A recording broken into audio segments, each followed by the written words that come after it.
purely responsible for your physiological survival. So it's, I've explained the different levels of thinking: conscious, subconscious, and unconscious. And I know many of you, or many of basically psychologists, are interchangeably using unconscious and subconscious similarly, but in fact there's a lot of confusion. I myself had problem with that for years, trying to really understand. But if you divide it into 3 layers instead of 2, it really makes sense, and it relates well to the development of the brain. So the unconscious part of the brain is active when you're unconscious. So think about it when you're put under anesthesia. So you're given the drug, you're put to sleep, and the surgeon is having a surgery on you. You're awake, you're alive, your heart's working, your lung is working perfectly. Who is controlling that? You're sleeping, you're unconscious. It's the red scoop, the brainstem, the medulla oblongata, and the brainstem, the parts of the spinal cord. The reflex is another example. It's the reflexive part, which has pure physiology, and there's no sort of emotions or higher thoughts involved in that. And this is another cartoon of the development of the 3 layers. So, which part is responsible for our addictive behaviors? It's the limbic system in the second scoop, the midbrain. And this is just some pictures of the anatomical structures involved in the brain. It's a little bit busy, but basically all I wanted to point out, the main structures are hats. So hypothalamus, hippocampus, amygdala, and thalamus, and a bunch of other structures. But basically, in terms of function, what is a major function? As I mentioned, it's mainly responsible for our subconscious, automatic, and reactive thinking. And it appears to be responsible for our emotional life, has a lot to do with formation of our memories. They all go hand in hand. And I'm going to break it down even another layer to explain how that happens, that everything falls very beautifully in place. So basically, the main functions of the limbic system are the 4 F's. So food, fight, flight, and reproduction. So again, designed to help us survive. And a number of other things like memory, recognition, and learning. So let's talk about how the brain functions and how we can relate that to our day-to-day lives, and how it's associated to obesity, obviously, and also how we can take control and make some meaningful changes in our lives in a better way, not only for obesity and managing obesity, but in anything in life.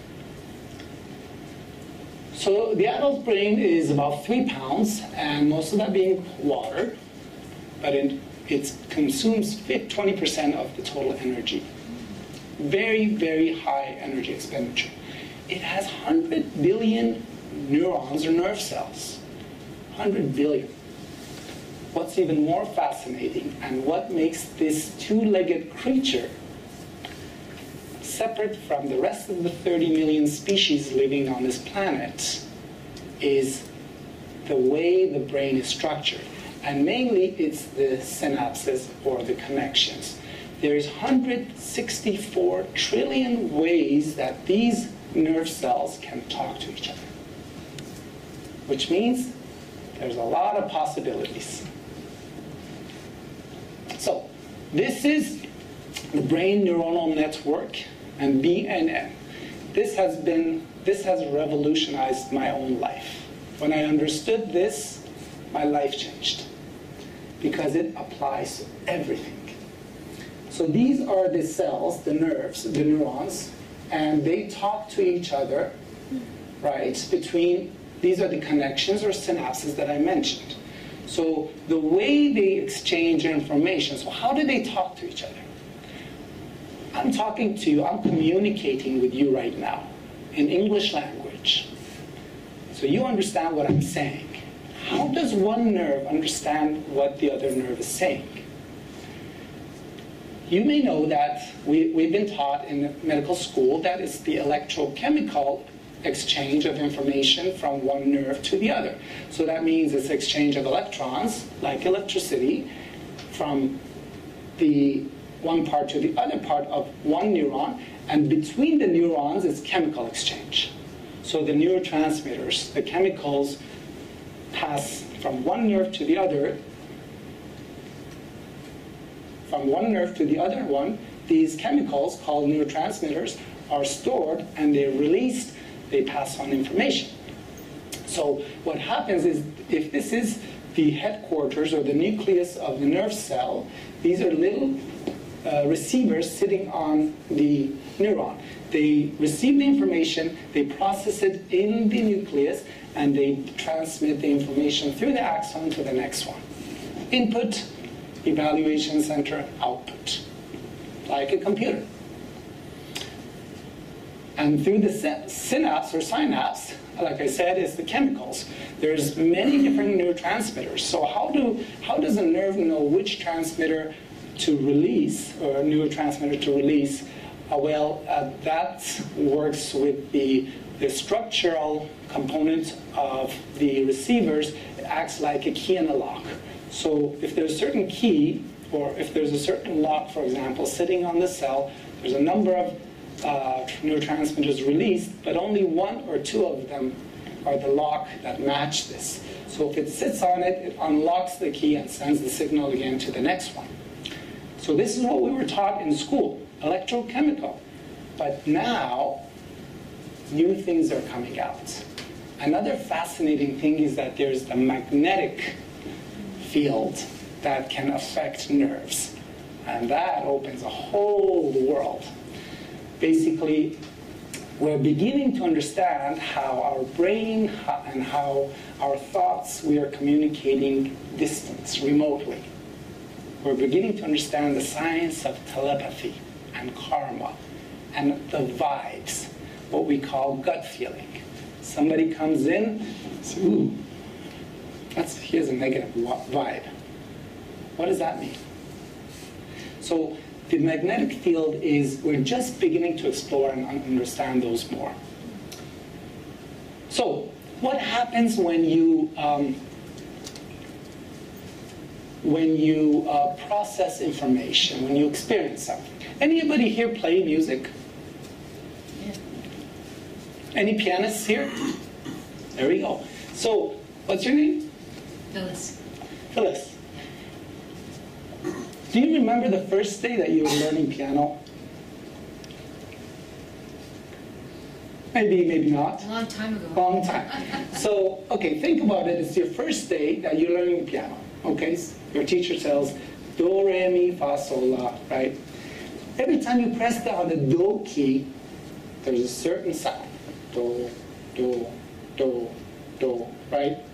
So think about what's happening in our brain. So with that experience, a certain sound, it's an experience that's transmitted through the nerves, to the spinal cord, to the brain, and a certain footprint is registered in our brain. Usually when it's in the beginning, because we're not so used to it, we're actively thinking about it.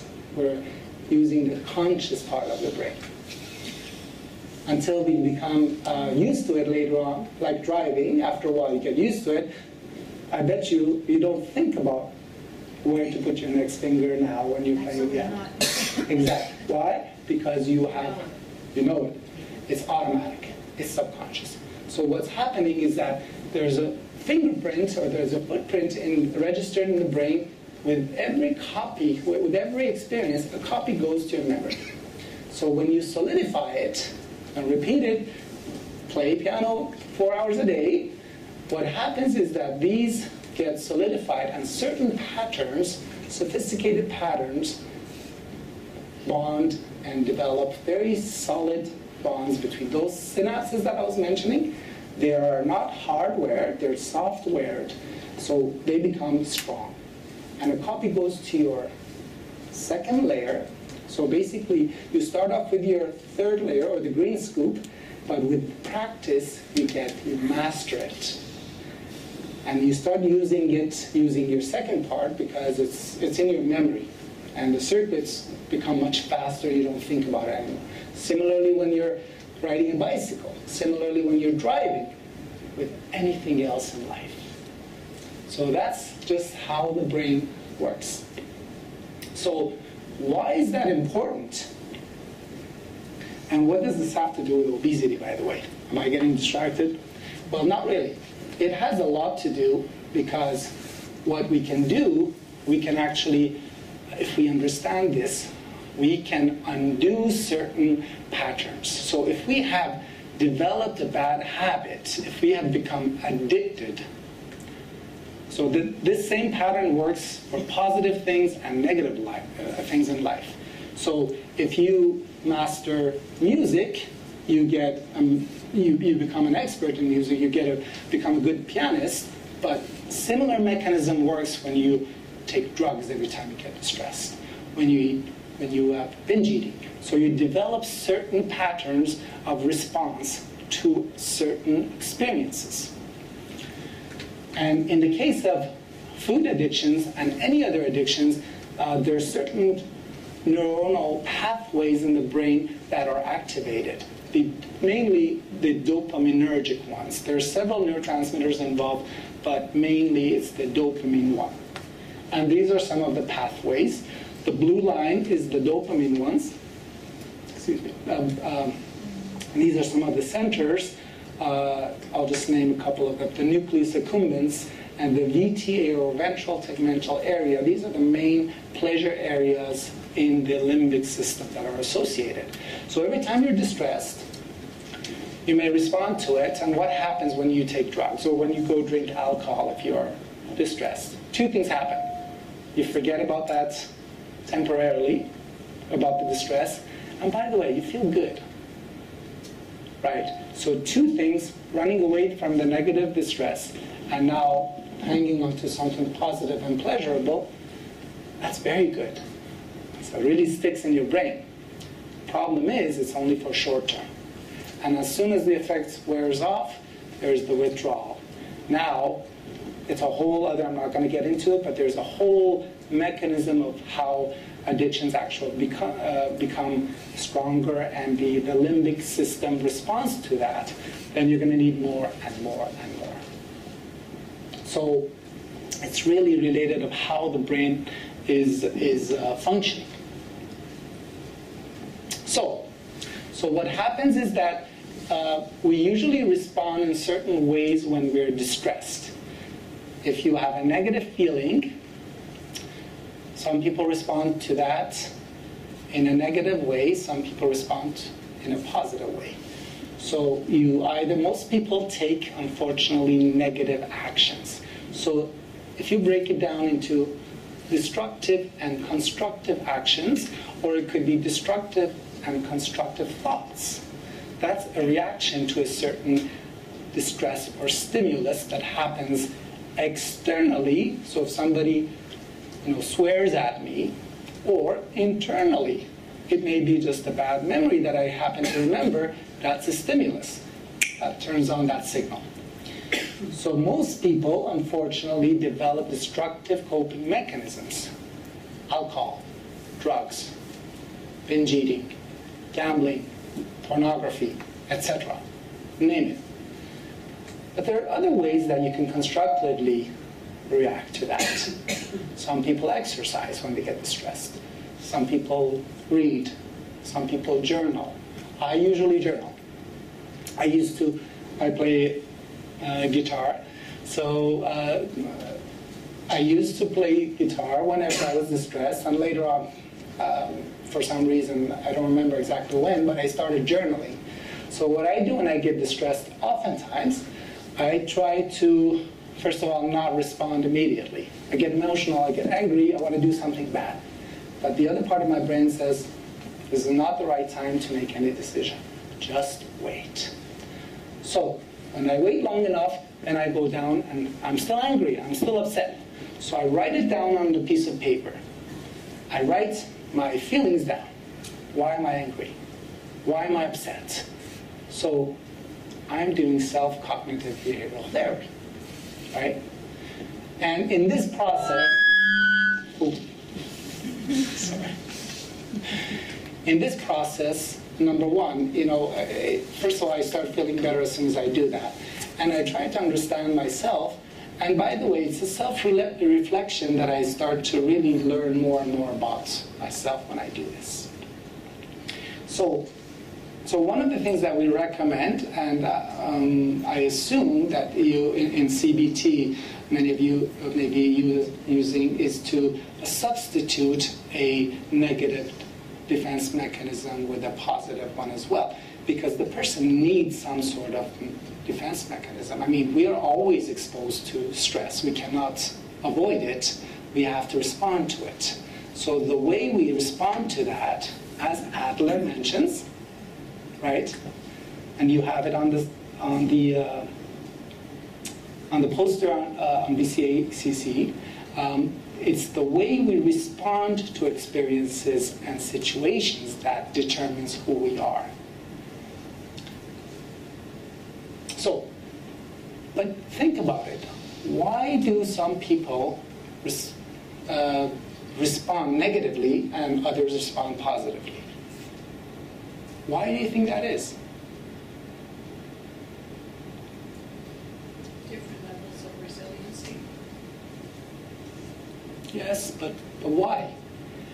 Why are some people become criminals as a result of those repeated experiences? Why does Tina become a binge eater?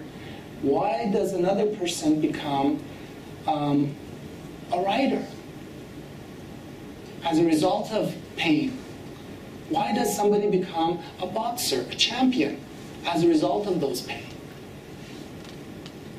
Everything is based on our defense mechanisms, of the defense mechanisms of the ego.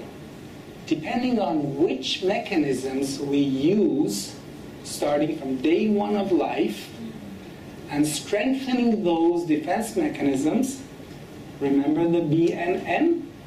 We are actually drawing neuronal pathways in our brain. And we are determining our own fate from day one by using specific defense mechanisms. So why do we have so many problems today in the world? Why do we have mass shooters? Why do we have criminals?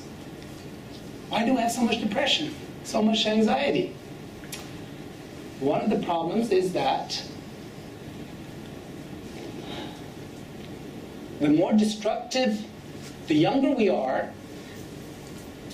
we use the more destructive defense mechanisms without knowing it, because the parts of the brain, the more immature parts of the brain are developed, the more mature ones are not developed yet. So in a 2-year-old, if they are abused, if they are raised in a dysfunctional family, they have to respond to that. The child uses the level 1, the psychotic mechanisms, up to age 5, because that's the only part of the brain available. So that child starts using those destructive defense mechanisms, which is available at that time, which is okay at the time.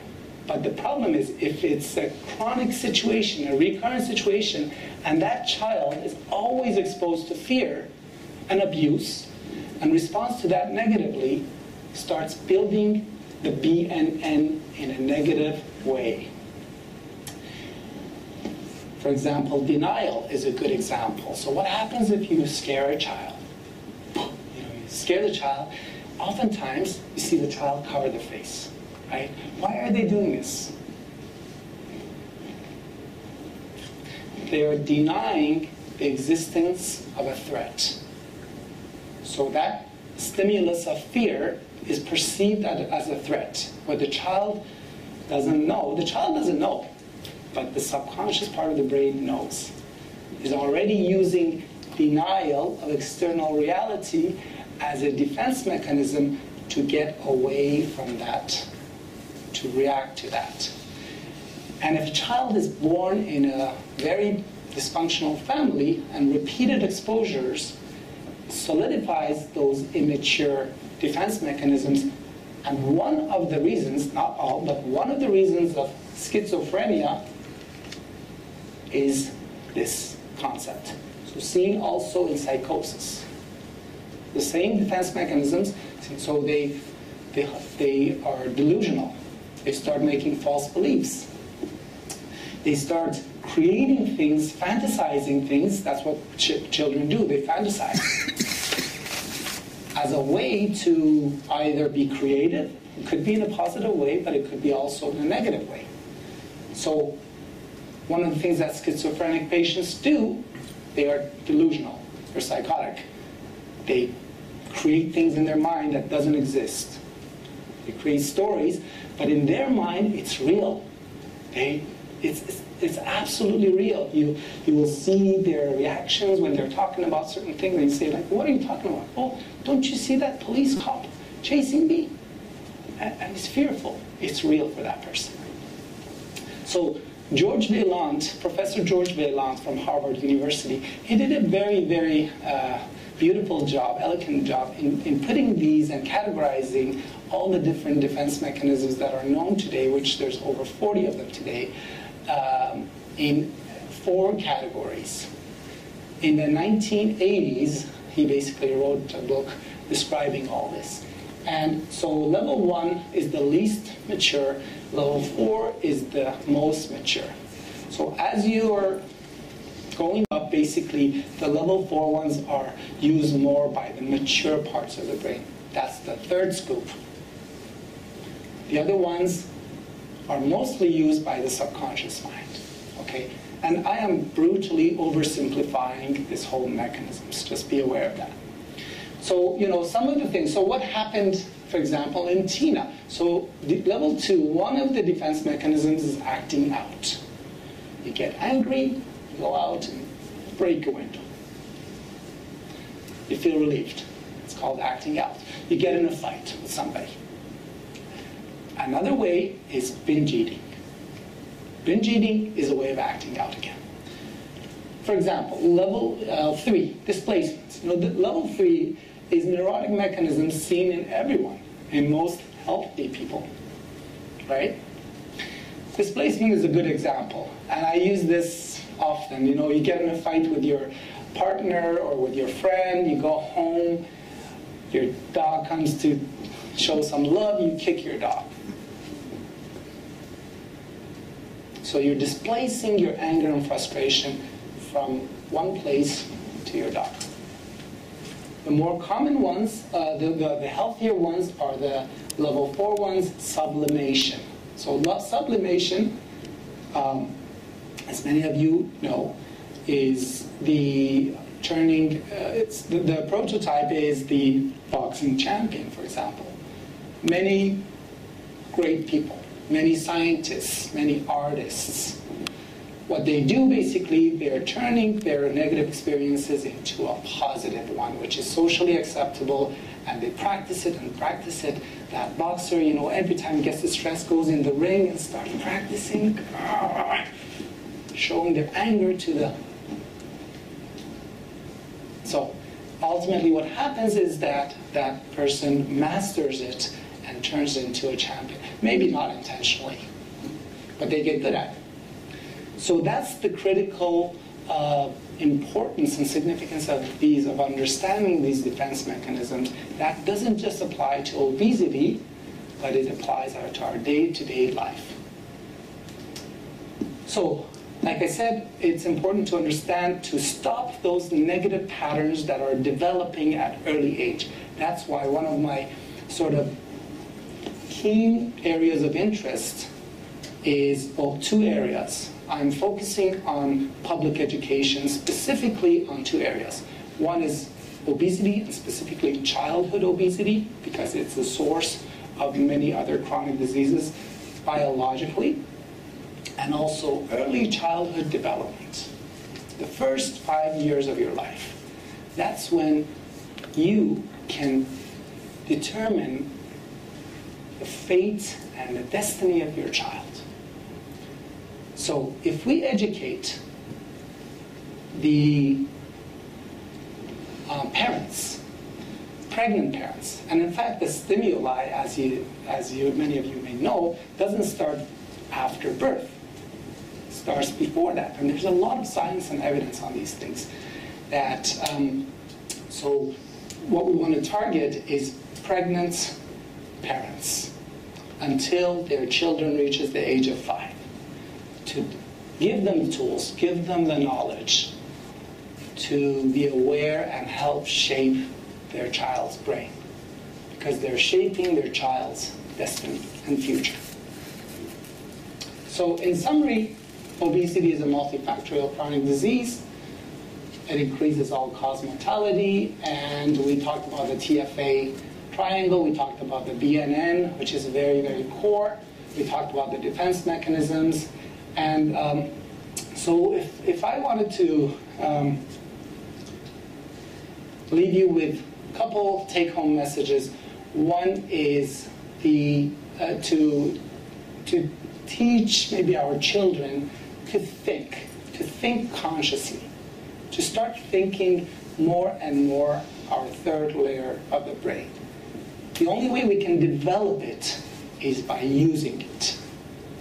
So remember that anytime you're in your comfort zone, you're probably using your second layer, right?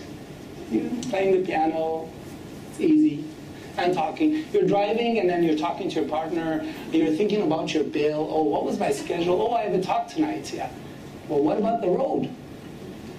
Who is controlling that? The second part, the second layer, is doing the habitual things. Anytime you're out of your comfort zone, it's a new world. That's when you start using the third brain, and that's when you start developing it. So that's why you hear, you got to constantly challenge yourself if you want to grow constantly. So the rule to personal growth is challenge yourself, stimulate your brain. And now the studies are showing for dementia, Alzheimer's.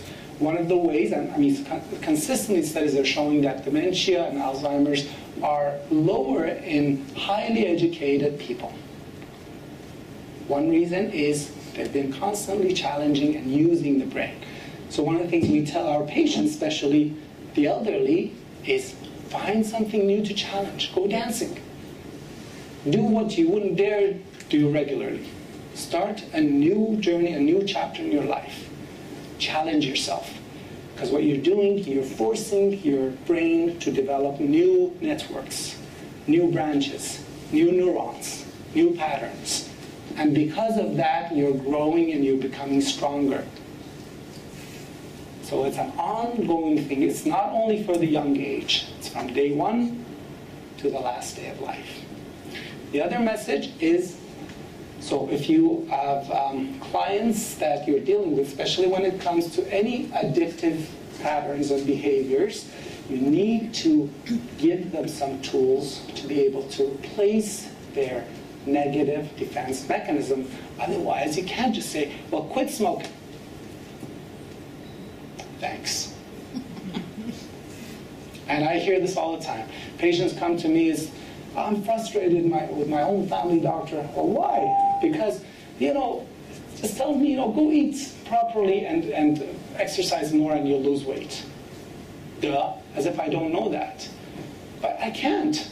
I've got all these problems, I can't. Or the doctor tells me, don't smoke anymore. Just quit. Just make a decision and stop smoking.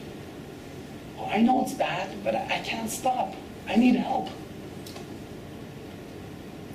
Drug addicts, any addictive behaviors, similar pattern.